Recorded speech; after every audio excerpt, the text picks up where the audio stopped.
چوتھی مثال کہ فاروق اعظم رضی اللہ عنہ کا مبارک زمانہ تھا، تو ایک لڑکی آ گئی، اللہ نے بڑا جلال بخشا تھا فاروق اعظم رضی اللہ عنہ، ایک لڑکی آ گئی، کہا کہ جی میرے ساتھ فلاں لڑکی نے زیادتی کی ہے، میری عزت خراب کی ہے، میرے ساتھ بدکاری کی ہے۔ تو فاروق اعظم نے کہا کہ لڑکے کو بلایا، لڑکا رو رہا ہے جی لڑکی جھوٹی ہے۔ تو فاروق اعظم نے کہا 4 گواہ بتاؤ۔ کہا کہ گواہ تو میرے پاس نہیں، میرے پاس اپنی شلوار ہے، ثبوت کی لائی ہوں۔ تو عمر فاروق رضی کی اتنی جا کر کیا ہے کہ دورن دیکھی تھی کہ آپ نے 4 عورتوں کا ایک بورڈ بٹھایا تھا، جس سے ڈاکٹری رپورٹ ہوتی ہے۔ تو اس عورت کو جا کر کیا کہ اس بورڈ کے حوالے کیا، کہا کہ شلوار بھی وہ دیکھ لیں اور جسم پر جو نشانات ہیں داغ دبے وہ بھی دیکھ لیں۔ تو عورتوں نے بھی جا کر رپورٹ دے دی کہ واقعی اس کے ساتھ زیادتی ہوئی ہے، کہ شلوار پر وہ منی کے نشانات ہے، داغ دبے ہیں، اور جا کر کیا ہے وہ رانوں پر بھی ہیں۔ تو علی رضی اللہ عنہ آ رہے تھے فاروق اعظم رضی کی عدالت میں۔ اس لڑکے کو فاروق اعظم نے یہ کہا کہ شرعی ثبوت تو آپ پر نہیں ہے 4 گواہ کہ آپ کو شرعی سزا حد لگائیں، لیکن یہ کہ آپ کو تعزیرا جا کر تنبیہن چنے کوڑے میں لگوا دو، تو نے بدماشی کی ہے۔ وہ رو رہا جی میں بے گناہ ہوں، عورت نے الزام لگایا۔ تو لڑکے کو جلا دے رہا تھا اور جا کر کیا لے جا رہا تھا، کھینچ رہا تھا سزا کے لیے، تنبیہن تعزیرا چنے کوڑے لگوائے۔ تو علی رضی اللہ عنہ آگے کیا معاملہ ہے؟ لڑکے نے کہا جی میرے ساتھ یہ زیادتی ہوئی ہے۔ کہا کہ واپس کر دو۔ جلاد سے کہا میں ذمہ دار ہوں۔ فاروق اعظم نے کہا کہ یعنی جو بدماش ہوتا ہے ہر بدماش کا ساتھ دیتے، سفارشیں کرتے ہیں۔ کہا کہ جی کوئی سفارش نہیں، اللہ نے مجھے علم دیا ہے، میں بھی ذرا اپنے علم سے کچھ کام لے لوں، میں بھی الحمدللہ کچھ تفتیش تو کر لوں کہ بات کیا ہے، ثبوت تو ہے نہیں، گواہ تو ہے نہیں 4۔ تو کہا کہ شلوار اس کی پڑی ہے لڑکی کی اور اس پر داغ دب دیا، کہا کہ شلوار دے دو۔ اب لباس کھل گئی۔ کیا شان تھی ہمارے صحابہ کی۔ اکبر الہٰبادی فرماتے ہیں کہ درفشانی نے تیرے قطروں کو دریا کر دیا، دل کو روشن کر دیا، آنکھوں کو بینا کر دیا، جو نتے خود راہ وہ اوروں کے ہادی بن گئے، کیا نظر تھی جس نے مردوں کو مسیحا کر دیا۔ لباس کھل گئی، فرمایا شلوار دے دو۔ شلوار کو علی مرتضیٰ رضی اللہ غور سے دیکھا، فرمایا پانی گرم کر کے دے دو۔ پانی کو گرم کر کے لایا گیا، تو جہاں داغ دبے شلوار پر لگے ہوئے تھے وہیں پہ جا کر پانی ٹپکایا، گرم پانی، سخت گرم پانی۔ تو علی رضی اللہ نے جا کر جب غور سے دیکھا، پھر اس مخصوص جگہ کو جہاں داغ دبے لگے تھے اور پانی اوپر سے گرم پانی ڈالا، اس کو سونگ دیا اس جگہ کو، پھر اس کو چک دیا، کہا کہ اللہ اکبر، تکبیر پڑی۔ عورت کی شرارت پکڑی گئی۔ کیسے؟ کہا کہ عورت نے جا کر کیا ہے کہ انڈے کا سفید پانی ڈالا ہے، اس سے داغ دبے بنوائے۔ تو یہاں پر جب میں نے گرم پانی ڈالے جگہ شکر ہوئی، اس پہ انڈے کی خاصیت ہے، ورنہ اگر منی ہوتی جگہ پھیل جاتی۔ دوسرے کہ جب میں نے ناک کو یہ جگہ لگائی، یہ شلوار کی یہ جگہ، تو اس سے انڈے کی بو آ رہی ہے، مشک آ رہی ہے، اور جب زبان پہ اس کو چکا تو انڈے کا ذائقہ لگ رہا ہے۔ لڑکی سے کہا کہ بیوی بتاؤ تو نے کیا بدماشی کی ہے؟ اس نے کہا خدا کی قسم بالکل آپ نے صحیح کہا، میں اس لڑکے پر عاشق تھی، میں نے اس کو گناہ کی طرف آمادہ کرنے کی کوشش کی، لیکن لڑکا بڑا نیک تھا، متقی تھا، وہ نہیں آ رہا تھا میرے پاس۔ تو میں نے کہا کہ ٹھیک ہے، آپ میری خواہش پوری نہیں کرتے، میں عمر فاروق کی عدالت میں تجھے پٹواؤں گی اور تجھے سزا دلواؤں گی۔ تو میں نے جا کر کیا کہ انڈے کا سفید پانی جا کر کے شلوار پہ ڈالا، ران پہ جسم پہ ڈالا، اور یہ داغ دبے سفید پانی کے تھے انڈے کے، اور حالانکہ لڑکی نے میرے ساتھ کوئی زیادتی نہیں کی، نہ میڈیکل کالج میں پڑھا تھا، نہ جا کر کسی اور لیبارٹری میں آپ نے کوئی تعلیم حاصل کی تھی، یہ رسول پاک صاحب کی نگاہوں کا اثر تھا کہ جب نگاہیں جا کر کیا حضور کی ان پہ پڑ گئی اور دعائیں نصیب ہو گئی، تو جا کر وہ ڈاکٹر بھی بن گئے، اسکالر بھی بن گئے، پروفیسر بھی بن گئے، پوری دنیا کے معلم بن گئے۔ یہ علی رضی اللہ عنہ کی شان تھی اور یہ آپ کا علم تھا۔ 5ویں مثال، حضرت علی رضی اللہ عنہ کے زمانے میں جا کر ایران جگہ سے پولیس گشت پر تھی، تو وہاں ایک مقتول پڑا تھا، تو مقتول کے پاس جا کر ایک بندے کو بھی جا کر پکڑ لیا پولیس والوں نے۔ اس بندے کے کپڑے سارے خون آلود ہیں، ہاتھ میں چھری ہے، اور یہ شریعت کا مسئلہ ہے کہ اگر مقتول کے ساتھ کمرے میں کوئی ایسا آدمی کھڑا ہے جس کے ہاتھ میں چھری ہے اور ہاتھوں کو خون لگا ہوا ہے، کپڑوں کو خون، تو یہ سب سے بڑی دلیل ہے جا کر کیا ہے کہ یہ اس کا قاتل ہے۔ تو ویران جگہ سے جا کر مقتول کو برآمد کیا گیا، اور اس کے ساتھ ایک بندہ بھی کھڑا ہے، اس کے ہاتھ میں چھری ہے، کپڑے اور ہاتھ خون آلود ہے، چھری بھی خون آلود ہے، پکڑا گیا وہ بندہ۔ علی رضی اللہ عنہ کی عدالت میں پیش ہوا، تو وہ نہ ہاں کرتا ہے نہ کرتا ہے، بالکل نہیں بولتا۔ تو علی رضی اللہ نے فرمایا کہ چونکہ یہ موقع پر پکڑا گیا اور انکار بھی نہیں کرتا یہی قاتل ہے، تو اس کو جا کر کیا ہے قصاص پہ قتل کر۔ تو قصاص پہ قتل کرنے کے لیے جلاد اس کو لے جا رہا تھا، تو ایک دوسرا آدمی دوڑتا ہوا بھاگتا ہوا ہے، حضرت جی یہ بے گناہ بندے کو آپ لوگوں نے پکڑا ہے، اس کا صحیح معنی میں قاتل میں ہوں اس مقتول کا۔ تو علی رضی اللہ نے جا کر کیا کہا، اس بندے سے یہ کہا کہ جب تو نے قتل نہیں کیا تھا اور دوسرا بندہ ہے کہ صحیح معنی میں قاتل میں ہوں، اس کو چھوڑ دو۔ تو کہا کہ آپ نے انکار پر کیوں نہیں کیا؟ کہا کہ جی میں ایسے موقع پر پکڑا گیا، اگر میں انکار کرتا، قرآن اٹھاتا، قسم اٹھاتا، کوئی تصدیق نہ کرتا۔ میں نے کہا اللہ کے حوالے۔ کہا کہ میں قصاب تو میں نے جانور کو گھر میں ذبح کر دیا، چھری ہاتھ میں تھی، مجھے چھوٹے پیشاب کا سخت تقاضا پیش آیا تو میں گھر سے باہر نکلا اور بھاگا ویرانے میں پیشاب کرنے کے لیے۔ جب بیٹھے پیشاب کیا، اٹھا تو دیکھا کہ سامنے مقتول پڑا ہے ویرانے میں۔ میں دیکھ رہا گیا اللہ یہ کون ہے، تو نزدیک میں گیا، دیکھ رہا تھا، شناخت کر رہا تھا۔ ادھر سے پولیس کی پارٹی گشت پر تھی، پولیس نے مجھے پکڑ لیا۔ اگر میں قصبے بھی اٹھا تو کوئی تصدیق نہ کرتا، جیسے کہ میں موقع پر پکڑا گیا تھا، چوری ہاتھ میں، کپڑے خونالود، حالانکہ میں نے جانور کو ذبح کیا تھا گھر میں۔ اس سے جا کر میرے کپڑے خراب تھے، ویران ہو چکے تھے۔ تو علی نے فرمایا کہ آپ جاؤ۔ آپ تو جا کر کیا ہے ماشاءاللہ، جا کر کیا ہے فارغ ہو گئے کہ ثبوت ہو گیا کہ آپ قاتل نہیں ہیں، آپ بری ہیں۔ تو آپ نے جا کر کیا ہے کہ اس دوسرے آدمی سے کہا جو اصل قاتل ہے کہ آپ نے کیسے بتایا، حالانکہ تمہارا تو کسی کو پتہ نہیں تھا۔ اس نے کہا جی بات یہ تھی، مجھے اس لیے اللہ سے خوف آیا کہ ٹھیک ہے میں نے اس بندے کو مقتول کو قتل تو کر دیا، تو میں نے سوچا کہ میں تو بھاگا اور میری جگہ جا کر قاتل ایک بے گناہ سمجھا جا رہا ہے، بے گناہ جا کر کیا ہے اس کو قصاص پہ قتل کیا جائے گا، تو وہاں بھی میں نے گناہ کیا اور ایک بے گناہ جا کر کیا وہ قتل ہو جائے گا۔ تو میں نے اس سے جا کر کیا ہے کہ صداقت سے کام لیا کہ اصل قاتل میں ہوں، کہ ٹھیک ہے وہاں تو میں نے قتل کیا تھا لیکن کم از کم بے گناہ کو تو میں چھڑاؤں، ورنہ بے گناہ قتل ہو رہا ہے۔ تو اس سے مجھے اللہ کا خوف آیا اور میں نے جا کر کیا ہے بتا دیا کہ یہ بے گناہ یہ بری ہے۔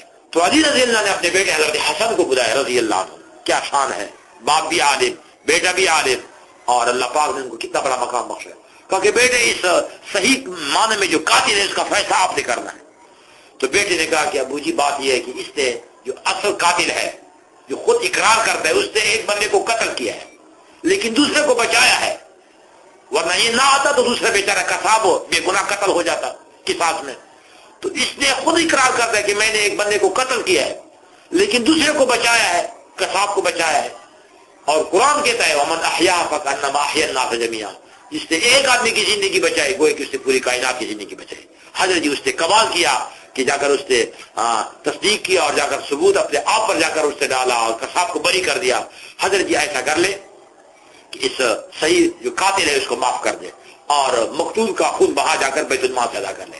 تو علی رضی نے فرمایا کہ بالکل آپ نے صحیح فیصلہ کیا، تو اصل قاتل کو معاف کر دیا۔ تو یہ تھے ہمارے اسلاف، جا کر کیا ہم دوسروں کے حوالے دیتے ہیں، اس لیے ہمارے بزرگوں نے فرمایا ہے ہمارے بعد کہاں یہ وفا کے ہنگامے، کوئی جواب ہمارا کہاں سے لائے گا، ہمارے بعد اندھیرا رہے گا محفل میں، بڑے چراغ جلاؤ گے حاضری کے لیے۔ اللہ نے آپ کو حاضر جوابی سے ایسا نوازا تھا کہ اس کی مثال ملنا مشکل ہے۔ مثلا ایک یہودی نے سوال کیا حضرت علی مرتضیٰ رضی اللہ عنہ پر کہ حضرت جی رسول پاک صاحب کے وصال کو، انتقال کو بمشکل 25 سال ہو گئے ہیں اور آپس میں آپ اور صحابہ میں جا کر کیا ہے اختلافات شروع ہو گئے۔ تو علی رضی اللہ عنہ کو تانا دیا کہ ابھی تو رسول پاک صاحب آپ سے قریب زمانے میں گئے ہیں، 25 سال ہو گئے ہیں اور آپ نے جا کر پیچھے اختلافات شروع کر دیے۔ تو آپ نے بڑا پیارا جواب دیا کہ رسول پاک صلی اللہ علیہ وسلم کو کم از کم 25 سال تو ہو گئے ہیں، بڑی مدت ہے، لیکن آپ جب حضرت موسیٰ علیہ السلام کے ساتھ بحیرہ کلثم سے نکل رہے تھے تو ابھی تمہارے پاؤں گیلے تھے، اتنا بڑا معجزہ آپ لوگوں نے دیکھا، دریا میں، آپ سمندر میں اللہ نے آپ کی راستے بنائے، ابھی آپ کے پاؤں گیلے تھے اس مٹی سے، اس پانی سے، لیکن جو ہی آپ وہاں بحیرہ کلثم سے نکلے تو آپ نے حضرت موسیٰ علیہ السلام سے کہا کہ اجعل لنا الہا کما لهم آلہہ، کہ حضرت جی ہمارے لیے ایسا خدا بناؤ جیسے کہ ان جا کر کیا ہے بت پرستوں کی خدا ہے اور بت وغیرہ اور ان کے سامنے جھک رہے ہیں، ہمیں بھی ایسا خدا بنا کر دے دو۔ تو آپ کو شرم نہیں آتی کہ آپ کے ساتھ پیغمبر موجود ہیں، آپ کے باپ دادوں کے ساتھ، اور بحیرہ کلثم سے نکل رہے ہیں، پاؤں گیلے ہیں، پھر بھی وہ کیا کہتے ہیں کہ حضرت جی ہمارے لیے جا کر کیا ایسا معبود بناؤ جیسے کہ ان لوگوں کے معبود ہیں، اور ہمارے تو پھر بھی رسول پاک ہم کو 25 سال تو ہو گئے ہیں۔ تو اللہ جواب ہو گیا، اللہ نے بڑا مقام بخشا تھا۔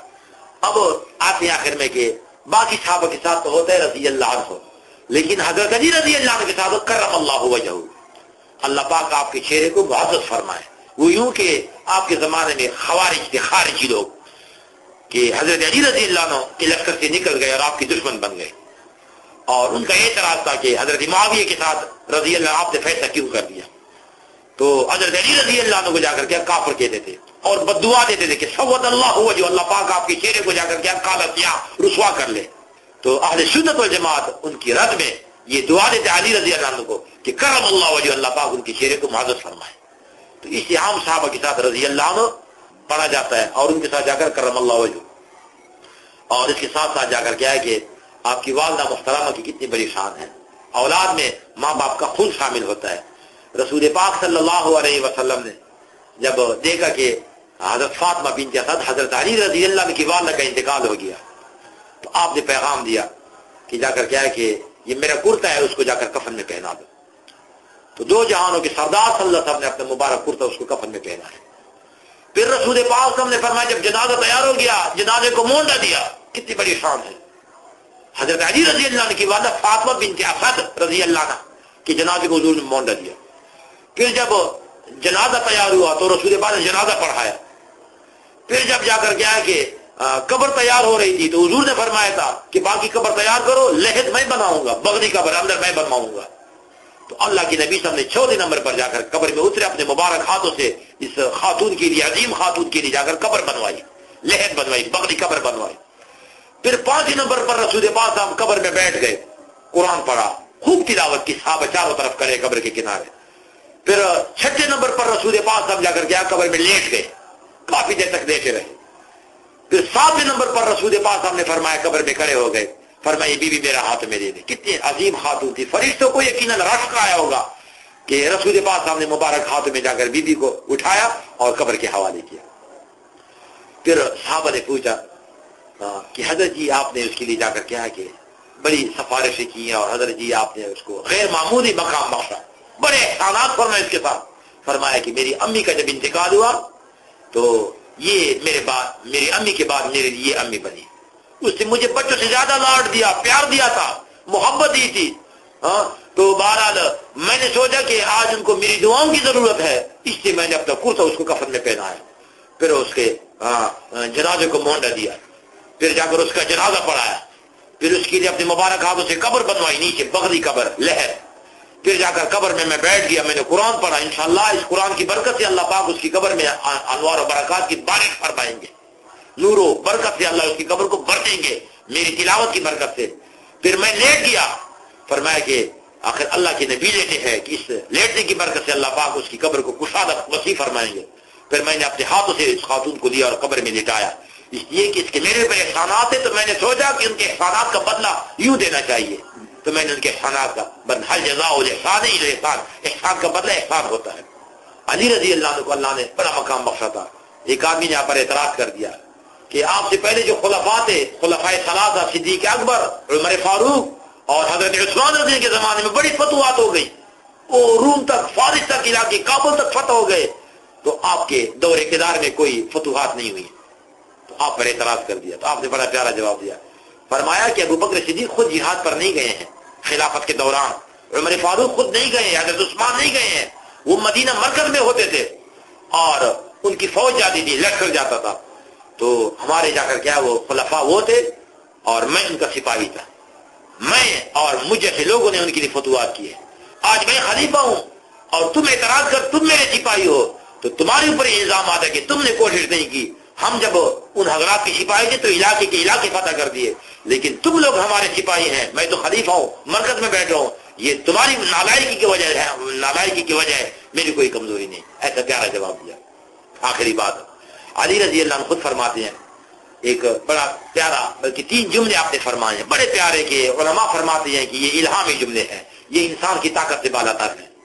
ایسے پیارے جملے، یہ الہامی جملے ہیں، یہ من جانب اللہ جملے ہیں، یہ الفاظ ہیں، یہ انسان کے اختیار سے باہر ہے. پہلی بات کون سی ہے؟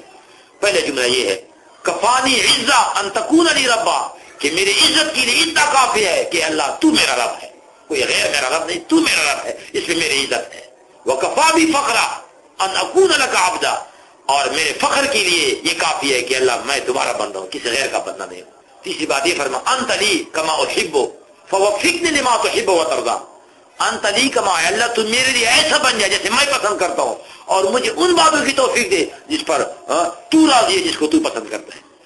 تو بہرحال اللہ رب العالمین حضرت علی رضی اللہ عنہ کی سیرت پر عمل کی توفیق نصیب فرمائے، ان کے نقش قدم پر چلنے کی توفیق نصیب فرمائے.